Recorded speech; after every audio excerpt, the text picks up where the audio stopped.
Motor Nokat Karşı Motor kanalı katılışlar. Bugün günge 8 Mart 2023 yılı biz ertemeden bank tarihçisi odatken, şunu birlikte bank tarihçisi odatken, şunu malumat alıyoruz. Apolardan, cegelerden, necilerden, kardeşlerimin 8 Mart bayramını kutluktayız.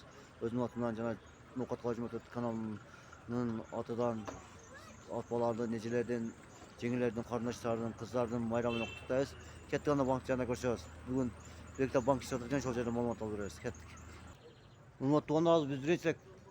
Bak, kampanya banka gel, kampanya banka 87 so'm, 32 dollar, 92 so'm 70 euro, 114,5 rublga malumat, 10 rubl tushib ketdi qaranglar. Bu yerga banklar tushib ketibdi.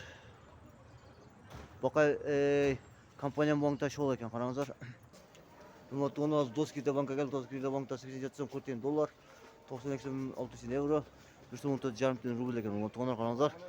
Doskida bank ishlatayotgan bu yerda. Markochida kampanya bank ishlatayotgan qaranglar.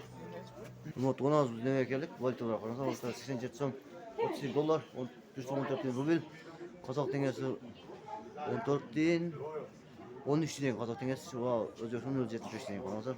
Not bu yerda de shunday ekan qaranglar. 87 so'm 30 dollar, 114 rubl. Qozoq tengasi 0.75 tiyin.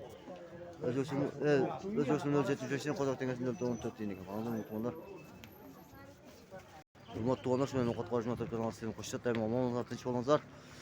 Apolardan, ejelerden, jengelerden, enelerden, qarindoshlardan, qizlarning bayrami bilan bugun chin dilakdan qutluyman. O'zimning atimdan yana Nokat Karşı Motor kanalımızın jalp jamoati qutluydi. Omon bo'linglar, tinch bo'linglar. 8 martda ko'rsatish tushmay aytadi. Sog'lom bo'linglar. Hurmatli onalar, rubl tushib ketdi. Ikkala bank ishlatayotgan, o'zi chiqdi. Kompaniya bank bilan Doskida bank ishlatayotgan. Aman olacak, tinch olacak.